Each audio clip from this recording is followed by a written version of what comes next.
This video will go over Apple Store's online return policy and my full experience returning a MacBook Neo online, including the entire process, some extra details that aren't documented, and how long it took to get a refund. Let's go over Apple's return policy.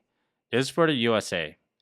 You have 14 days to return an item from the date you received it, so the 14 days start on the day the item was delivered.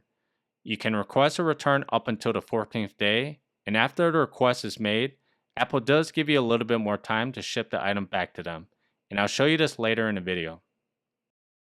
You can only return items you purchased from the Apple Store back to Apple.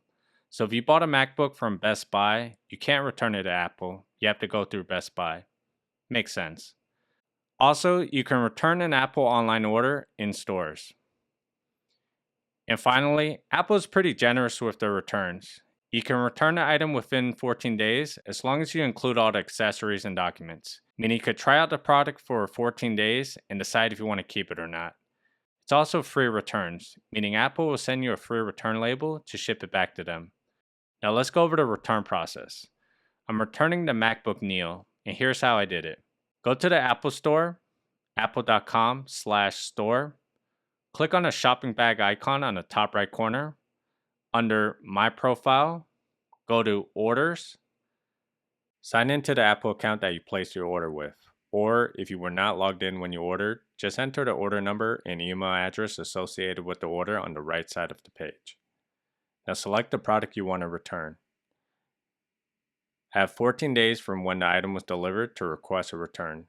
So 14 days from March 17th is March 31st. Click Check Return Eligibility. Select why you want to return the item. This part doesn't really matter, but you do need to select something. Now select Return by Mail and hit Continue.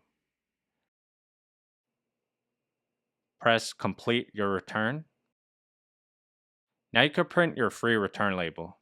You can see here it gave me an extra 12 days to drop the item off to FedEx. So as long as you request the return within the time frame, you'll be given some extra time to return the product.